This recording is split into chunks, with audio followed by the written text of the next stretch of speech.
Well, no sooner had we spoken about big 800 watt-hour batteries and the British Columbians come out with monster 900 watt-hour batteries in their new range of bikes, the VLT e-mountain bikes from Norco. On today's show, we're going to be looking at the full range and a chat about battery capacity.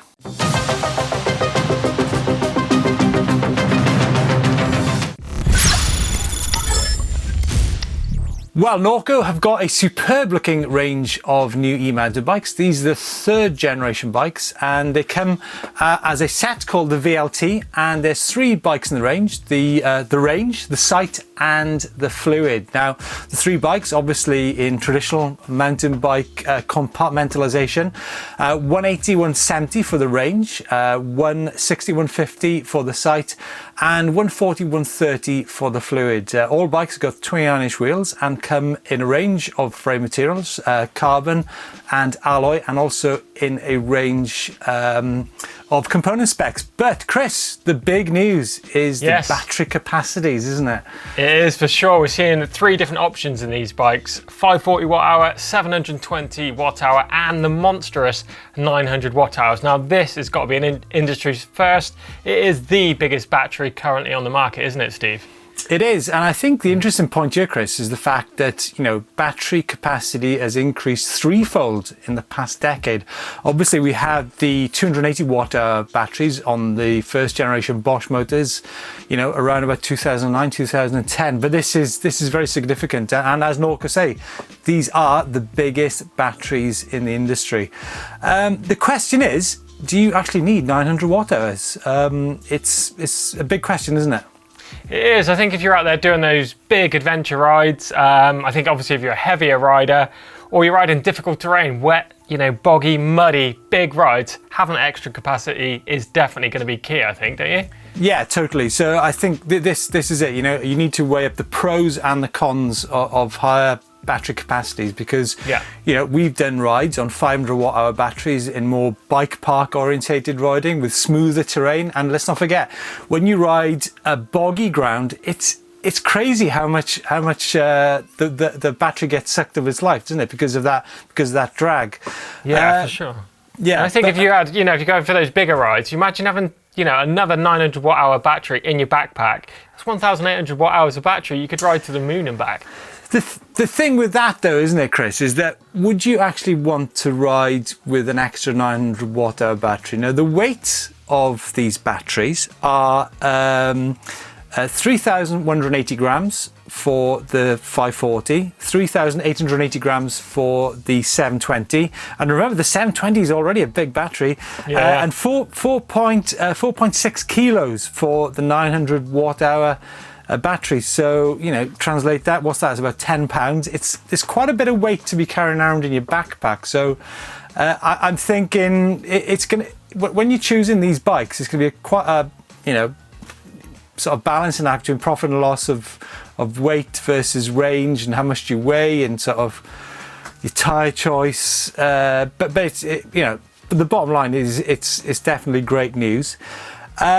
Now, the cost of the spare batteries, obviously this is going to factor into your decision making. $749 for the 540, $999 for the 720, and $1199 for the 900 watt hour battery. So I think, Chris, people are going to be thinking when they're going to be buying their sight, their range or their fluid, do you go for the alloy bike with a spare battery, or do you go for the maybe more expensive carbon one with a larger capacity battery? But it all comes down to the type of riding, doesn't it? Exactly, and I think there's 30 different options, they say, in their bikes, that you can use all the different frames and the size battery and things like this to go with it. But I think it's really cool with the battery, they haven't actually used a range extender. Now, I think if they used a range extender with that 900 watt hour battery, it's going to be huge, isn't it? But yeah, it's just super exciting. I think it's massive steps forward for sure. Yeah, and Norco, very eager to point out that they've actually made these bikes for purpose, and by that they mean the components, such things as the spokes, the rims, the size of the rotor discs and the brakes, the type of seats, the tyre compounds, the tyre sidewalls. They're bikes that are certainly built for purpose, and I have to say, Chris, I think they're really good looking bikes as well. They are, aren't they? I'm loving that 2 water bottle mounts as well on those bigger sizes. You know, if you're a bigger, heavier rider, you want that bit more fluid, and having 2 water bottle mounts, you know, you can either have one for fluid and one for like a toolbox, or you can double them up and have massive, you know, water carrying capacity as well. It's cool stuff, and they've definitely thought about what they're doing with these. Yeah, and folks, remember that's on the larger range of bikes. But what do you guys think? I think definitely great looking range of bikes, the VLT. Remember, 3 different types of bike there. Big mountain, all mountain, and more trail oriented. So guys, let us know your thoughts. Is the big batteries the way to go, or do you think maybe 2 540 watt hour batteries is a better option? Steve, I'm loving that new t-shirt. Where did you get it from? Chris, this ain't a new t-shirt, this is just the old black one. It just happens to be my favourite. But you're right, there are new t-shirts and also new riding tops, more to the point, on the EMBN shop. A nice range of tops there. We've got a grey and black one, red and black one, and a, how would you describe the blue one? Is it like camo blue? Digital camo, Steve. It's all the rage apparently at the minute. So yeah, it's looking good, isn't it? And of course you've got the new sweatshirts too, ready for winter, lots of different colours in there, and of course a heap of stuff in that merch shop. So check it out. The details for that are up on screen now. Now, coming up on the channel on Friday, Chris has got a video on how to find more riding mates on your e-mountain bike. Now, we've recently been in Scotland and ridden some trails where you certainly wouldn't tackle them by yourselves. But let's face it, guys, mountain biking is a difficult and dangerous old game. Then on Sunday, I'll be riding a full-on downhill 200mm Husqvarna bike up a Scottish mountain, or at least attempting to. So tune in on Sunday to see if I actually make it to the top. And then on Monday, we've got our regularly monthly feature on the hottest tech from the e-mountain bike world. Chris, I see you've been hanging out with Hank from GCN in the last few weeks. Nice to see. He's quite a character, isn't he? Definitely. He actually blew my mind as to how capable he was on an e-bike, and he absolutely loved it. So I'm sure we can line him up for a load more torturous challenges, Steve. You'll be into that. Yeah, but some great comments, right? This one's from Kaleon, 999. So can roadies ride eMTB? Absolutely. I think Hank was brilliant and learned really quickly. There's still work to do on his helmet choice, though. So he's got his little peak underneath that. I mean, they spend all this money developing that aero helmet, and he put a hat on underneath. What's that about? It's all about style, Chris. All about style. Now, and change name says, thanks for the tip on how to do the climbing with your saddle down with e-mountain bikes. That looks really cool. And that's actually the Steve Jones technique, isn't it? Yeah. And then Lisa Rogers, is always great to hear from Lisa Rogers. How about getting Chris to do something like what GCN did to Blake in the FTP video a few years back, or a Zwift race? Yeah, well, Nah. I don't know. Nah. Lisa, I'm with you. You get the sick bucket ready, Steve, and I'll do it. Now, folks, send of the week this week. Surprisingly, not from Hank. It's from Jamie up in Shropshire. Now, he's been building some jumps with a folding shovel in his backpack. And there's a really nice shot here with the sun and the puddle splash. Yeah, loving it. Looks super cool, doesn't it? A bit of slow-mo on that. Then we have Jeff's son here showing off some amazing flow through the trails, representing with that EMBN jersey on too. And he's out in Canton in the USA, and that looks like an amazing trail. A few jumps down there, nice flows. Looks like you're having an amazing time. Yeah, Canton, USA, not Canton in Cardiff, remember.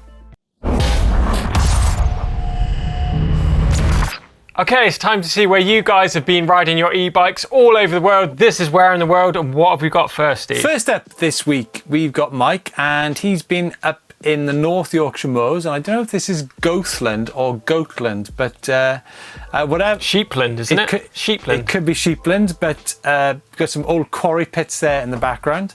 Nice bit of free road location that'll suit you to the down to the ground, Chris. And then this one here is from Chris up in Ulverston, Cumbria.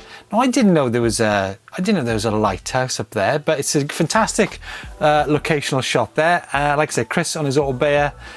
Wild HT. And then Chris, another Clint, sorry. No, this is Clint. Now Clint has got an old style EMBN top on. So Clint, get in the shop. We got some new merch there, but this is at North America's largest alpine lake at North Star in Tahoe. Now look at that range of trails there in the background. Wow, that is crazy, it's quite isn't a place, isn't it? Quite a place there. I have to say that nicely color coordinated track there with the EMBN top for sure.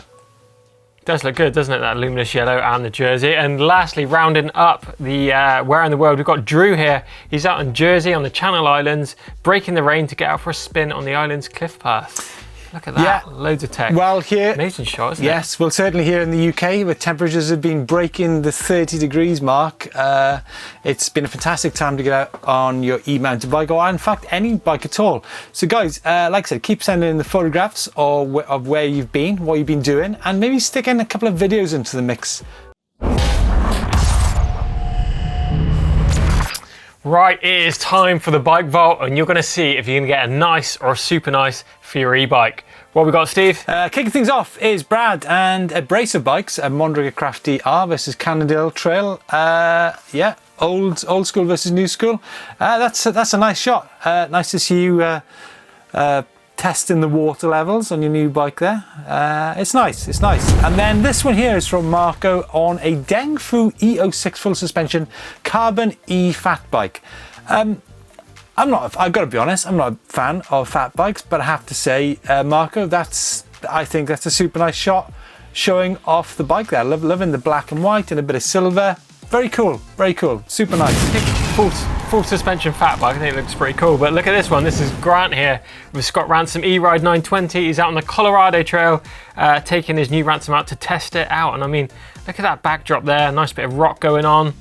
I think that's got to be another super nice, right? Yeah, absolutely. Yeah, there's a really nice mix of bikes this week, I have to say. Yeah, it looks good, doesn't it? And you can't beat a log pile here, and Ross is pulling it off to fine art here. He's got a Cube Stereo hybrid. He's out in Kielder Forest, out in Northumberland National Park.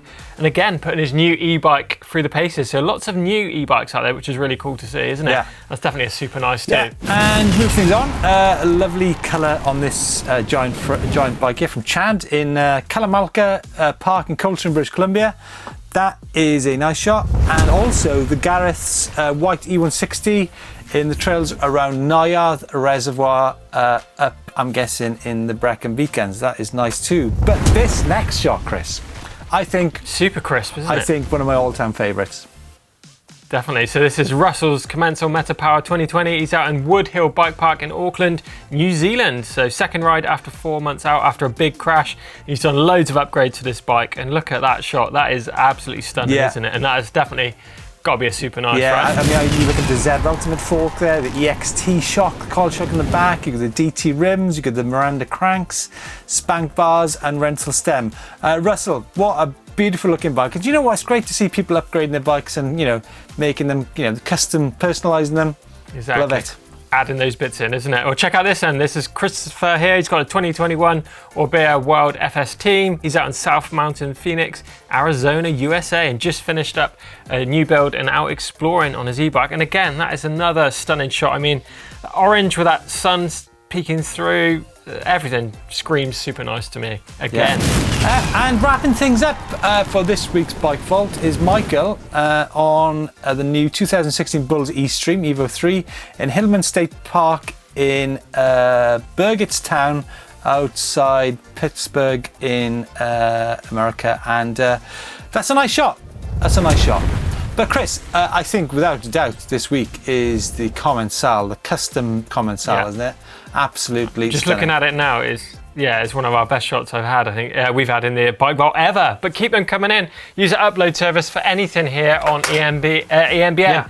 And that's it for this week's show, isn't it? That's it for this week's show, folks. Now, big news from Norco. You know, 540, 720 and 900 watt hour batteries. Please let us know your thoughts. We've actually been out in the hills riding different battery capacity bikes in the past few weeks. So it is a big talking point, but we want to know what you guys think. And, which of those bikes is the one that you would choose? Would you go for the 180, the 160 or the 140? Let us know in the comments down below and we'll see you next week. Cheers.